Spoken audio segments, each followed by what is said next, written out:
So hello everyone, let's analyze the question.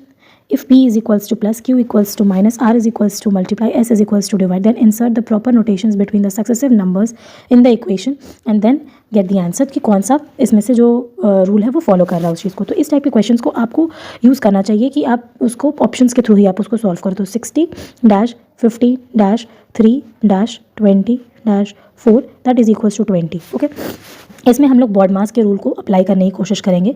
तो let's check. हम लोग यहाँ पे देख सकते हैं कि यहाँ पे ब्रैकेट है नहीं तो बी को we can eliminate and of भी नहीं है तो इसको एलिमिनेट, तो डी मैथ्स हम लोग यूज़ करने की कोशिश करेंगे. तो by seeing the first option that is S, तो 60 एस की जगह पे हम लोग डिवाइड रखेंगे and then 15, then that is P, that is P की value is plus and then it is 3.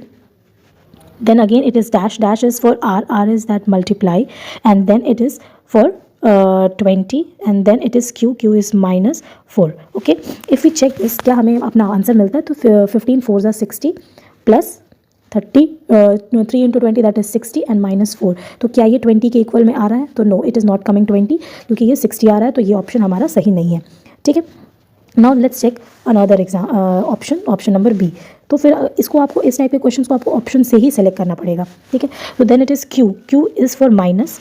okay, wait, q is minus, then it is r is multiplication, then it is p is for plus and then it is s is for division. okay, तो यहाँ पे अगर हम check करते हैं कि सबसे पहले हम लोग अगर डिवाइड करेंगे तो इसको डिवाइड अगर हम कर दिए तो इसका आंसर तो हमें आ गया 4 5 20 एंड देन हम लोग मल्टीप्लाई के 15 3 45 plus 5 and then this is 60 minus.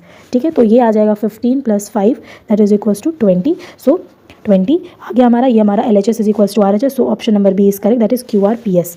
Okay, thank you so much. अगर आपको कोई भी डाउट हो रहा है तो आप कमेंट सेक्शन में अपने डाउट को पूछ सकते हैं. And if you are liking our initiative do hit the subscribe button. Thank you so much.